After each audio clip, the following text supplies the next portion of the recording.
Good morning. I am a zombie. I'm so tired. I stayed up late. Well, not late, but I could have gone to bed earlier and I didn't. But I should have.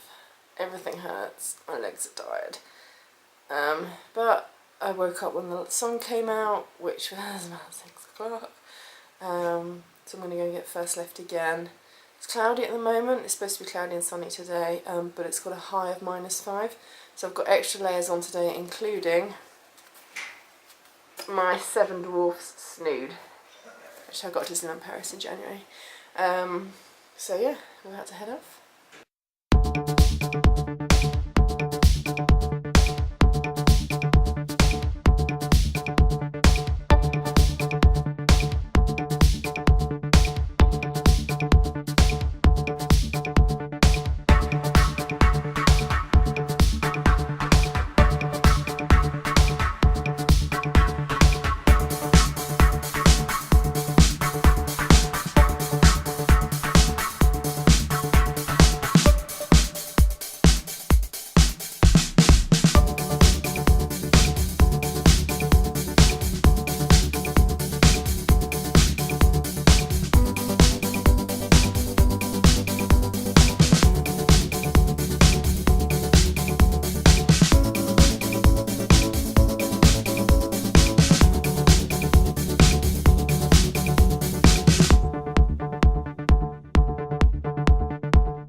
Good afternoon. It is 5:46. I am frozen. It was so cold. It's -5 down in the resort at the moment. So who knows what it is at the top. It was absolutely frozen. As I got in the lift to come back down, my hair had actually got wet from my breath and frozen around my helmet. I had to like rip my helmet off my head. It really hurt. This morning was amazing. Probably the best spring skiing I've ever had. The snow is sensational at the moment, absolutely incredible, and the sun came out. The snow's the only reason I stayed out this afternoon, because the visibility was abysmal. I went up to the top because I was going to go into Switzerland for the afternoon, but as the lift was going up, the cloud just came in and you can't tell from the bottom. I looked up and it looked like it was brighter at the top. Got off the lift and could just about see the tips of my skis, so there was no way I was going to risk going down into Switzerland and putting myself 3 valleys plus another country over from the resort in case they shut the lifts. Not going to lie, it was scary coming down that run, because they have the poles that mark out the pistes on each side, and they're only, I don't know, maybe 10 metres apart. And in some spots I couldn't even see where the next pole was. And I know, I've skied that run in sunshine, and I know that the very top bit, which is about as wide as a road, there's a sheer drop on both sides. So when you know that it literally just drops into oblivion and you can't see where that drop is, yeah, it's scary. Luckily there was enough people flying past me, because I was going like a snail, that for the most part I could follow them, and then when they went off and I lost visibility of them, some more people would come past. At one point I did have to stop and wait for people though, because I couldn't actually tell whether in front of me was straight on or whether it was a wall of snow. You literally could not tell what was up or down because everything was white, and at certain points I was just turning across the piste and I had no idea how steep the piste was until I started to make my turn, and gravity just took hold. And so, you know, it's a blue run, so, and I've skied it loads of times before. It's a really easy run, so I wasn't worried about getting stuck and not being able to ski it, but I like to be able to see where I'm skiing. So yeah, that was a little bit scary. Went a bit further down, and after that it was alright. So yeah, this afternoon was a bit of a bust. I probably came in about an hour earlier than I would have done, but I still did, oh, I think I have cake in my hair.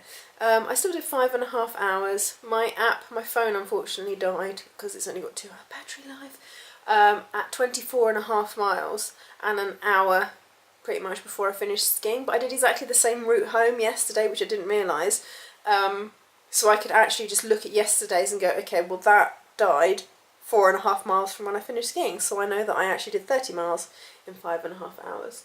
Had some nice cake. I think it was like a raspberry and lemon cake or something. It was nice. I need to have a shower, hence why I look a bit small. Also, you know, I said I was tired this morning. I've just realised I got my t-shirt on backwards. What are you going to do? So yeah, literally just dinner this evening.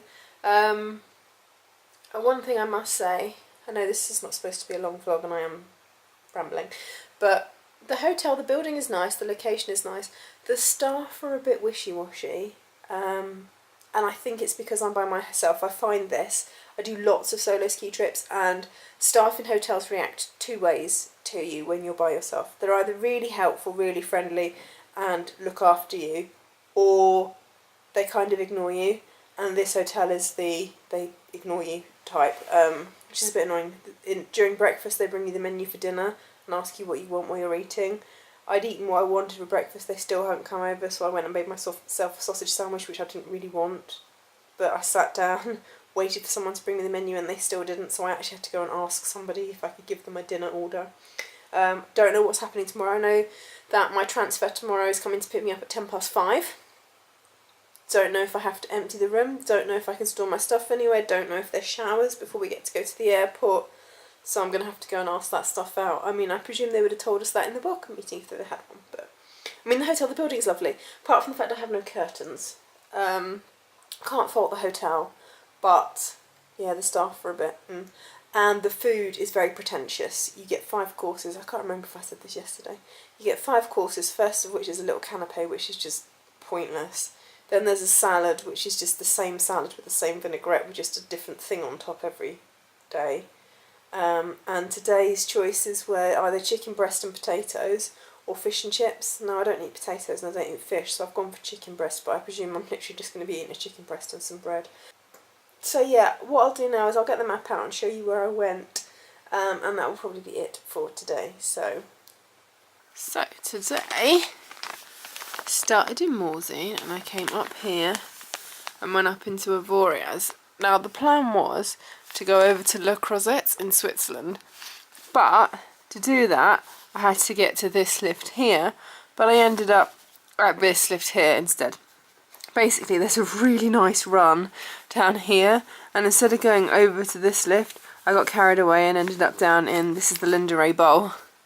So this afternoon I was planning to go over to the Chatel area anyway, so I was going to do the Croisets first and then that, so I thought okay, I'm down here so I might as well just go over here and then I'll go up there in the afternoon. So I came up here and I skied round here, skied all the way down to Pré-le-Jeux, came up, went up there and came down, and then I went back all the way up here. I actually had to do this twice because I got lost. One of the things about the Porte du Soleil is it's really badly signposted.